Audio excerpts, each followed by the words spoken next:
मला बरेचसे लेखक विचारतात एवढे दिवस तुम्ही हवा योद्यामध्ये भाऊ कदमसाठी स्क्रिप्ट लिहिता, काय गंमत लिहिता? म्हटलं भाऊ वाक्यांमध्ये नाही, भाऊ वाक्यांच्या मधला आहे. आणि ती वाक्यांच्या मधली गंमत भाऊला एकदा दिली की मग भाऊ कदम सारखा सचिन तेंडुलकर नाही, आपण फक्त बघत राहायचं आणि मग ती बॅटिंग होत राहते. खरं तर क्रिकेट सारखंच वाटतं आम्हाला, खरं सांगतो, हे क्रिकेट सारखंच वाटतं की एखादा सिक्सर बसतो, एखादा फोर बसतो, एकदा 2च रन निघतात एखाद्या पंचवर. आणि या सगळ्यात खरीखुरी जी स्त्री आहे ती श्रेया बुगडे. तसं एवढ्या पुरुषांमध्ये एक स्त्री इतके दिवस राहणं खूप अवघड पण होतं. पण मला वाटतं की ह्या सगळ्याच मंडळींचं ते क्रेडिट आहे की ते इतके तिला छान सांभाळून घेतात, घरच्यासारखं तिला वातावरण देण्याचा प्रयत्न करतात. आणि श्रेया कुठेच कमी पडत नाही. जेवढे हे शेअर आहेत तेवढी ती 1.25 शेअर आहे. प्रत्येक गोष्टीत मला हे करायचंय. आणि कुठलंही चॅलेंज द्या की आत्ता विंगेत जरी सांगितलं की श्रेया तुला आलिया भट करायची आहे, तर कशी करायची विचारत नाही, ती यूट्यूब काढेल आणि आलिया भट बघेल कशी करायची. आपण मला वाटतं की प्रश्न विचारण्यापेक्षा उत्तर शोधणारी माणसं जास्त आहेत या शोमध्ये, म्हणून हा कार्यक्रम इतके दिवस पुढे चाललेला आहे. आणि आता आम्हाला जॉईन झालेत योगेश शिरसाट. ही कविता पण त्यांनी लिहिली होती आणि माझ्याबरोबर दररोज तो स्क्रिप्ट लिहितो. अंकुर वाडवेसाठी जोरदार टाळ्या झाल्या पाहिजेत. आणि तो जेवढा दिसतो त्याहीपेक्षा मोठा त्याचा विनोद आहे. मला वाटतं हे आयुष्यभर टिकणार आहे अंकुर तुझ्यासाठी. आणि या सगळ्यात मला जाता जाता एका माणसाचं नाव घ्यायचंच आहे, तो म्हणजे आमचा तुषार देओल. या जोरदार टाळ्या तुषारसाठी.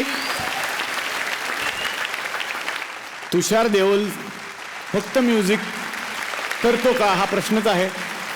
पण गेले, मला सांगायला आवडेल, आम्ही सगळेच स्क्रिप्ट डेव्हलप करत असतो, पण गेले जवळपास 1.5 वर्ष तुषार देओल सकाळी 10 पासून रात्री 2, 2:30, 3, सकाळचे 6 पर्यंत माझ्याबरोबर स्क्रिप्ट लिहायला बसतो. जे त्याचं काम नव्हे, ज्याच्यासाठी त्याला अपॉइंट केलेलं नाही. त्याचा मुलगा मला मेसेज पाठवतो, प्लीज पप्पाला आज तरी सोडशील का? मी म्हणतो सोडेन, आज तरी त्याला सोडेन. पण ही मंडळी जेवत नाहीत, खात नाहीत, त्यांचा एकच एम आहे की लोकांना आपल्याला हसवायचं आहे. आणि ही सर्कस आहे. 100 वेळा जरी ताऱ्यावरून चाललो तरी 101वी वेळ अशी नाही येत की आज डोळे झाकून चालतो, तोल जाऊच शकतो. परत एकदा सांभाळायला लागतं. आणि सागर कारंडे ज्यांनी पोस्टमन घराघरात पोहोचवला, एकदा जोरदार टाळ्या सागरसाठी. कारण अरविंद जगताप इतकं सुंदर लिहितात, पण तितक्याच सुंदर पद्धतीनं तो सगळ्यांपर्यंत ते पोहोचवत असतो. मला वाटतं की हे आमचं सुंदर घर आहे आणि ते घर असंच टिकून राहावं. पण इथून जाण्यापूर्वी,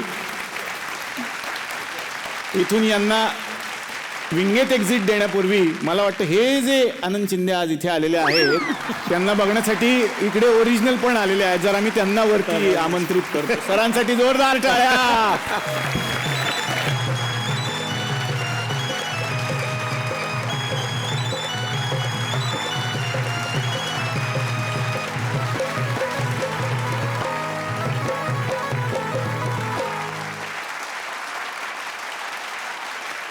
नाही, पण खरोखरच मला आज इतका आनंद झालेला आहे माझ्या नावाप्रमाणेच.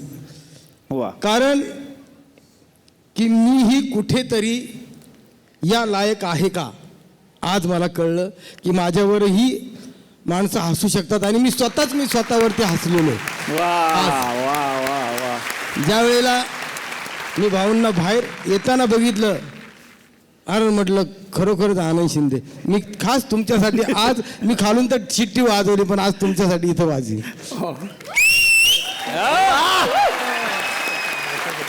आणि खरोखरच माझे सगळं दुखायला लागले. मी आज इतका हसलोय की मी नंतर गाणं गाऊ शकतो का नाही मला माहिती भरपूर.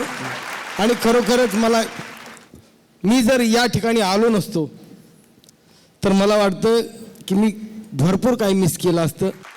आज या ठिकाणी असं वाटतं मला, माझं जे ऑपरेशन झालं संपूर्ण इथून मी 2.5व्या बरोबर महिन्यामध्ये गायलेले गाणं चला हवा येऊ द्यामध्ये पहिल्यांदा मी गाऊ शकतो का नाही मला वाटत नव्हतं.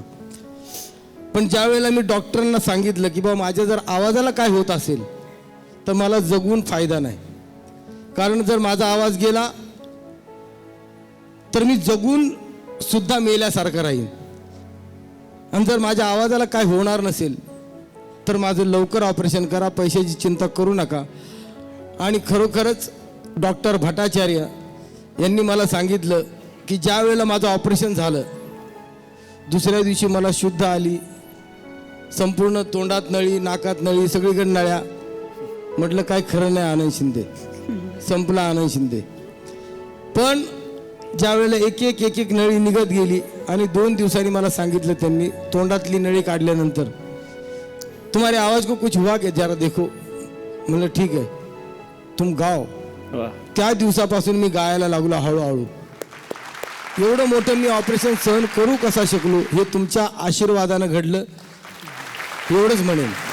वा वा, खरंच एकदा जोरदार टाळ्या आनंद शिंदे सरांसाठी झाल्या पाहिजेत. आणि धन्यवाद सर, आपण आम्हाला आशीर्वाद द्यायला आलात. तुमच्याकडून गाणं ऐकण्याची इच्छा आहेच, ते आपण नंतर ऐकणारच आहोत. आत्ता मी समोर स्थानापन्न होण्याची विनंती करतो. धन्यवाद, जोरदार टाळ्या सरांसाठी. आणि थँक्यू सो मच सगळे कलाकार, थँक्यू. मंडळी, नेहमीच असं वाटतं की आपण खूप भाग्यवान आहोत, कारण आपण महाराष्ट्राच्या या मातीत जन्माला आलोय, जिथे अनेक विनोदवीर रत्न जन्माला आली आणि त्यांनी आम्हाला नेहमीच प्रेरणा दिली.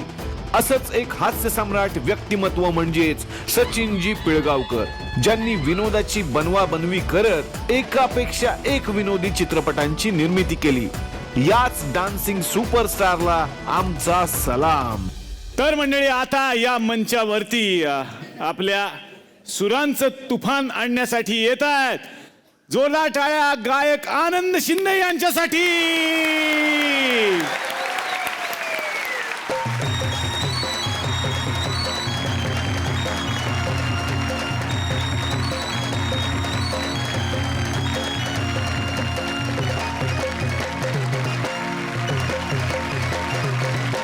आवड मला ज्याची मी त्यालाच आणलं, तुझ्या ग बोलण्याला आता मी मानलं. आवड मला ज्याची मी त्यालाच आणलं, तुझ्या ग बोलण्याला आता मी मानलं. शेजारची ही काळी मैना लागली डोलायला, तवा लागली डोलायला. जवा नवीन पोपट हा लागला मिठ मिठ बोलायला, जवा नवीन पोपट हा लागला मिठ मिठ बोलायला.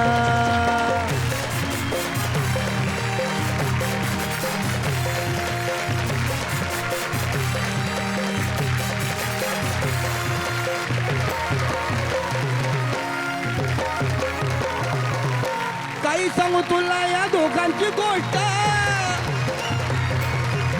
गोष्ट इथं ती कळाली पाट.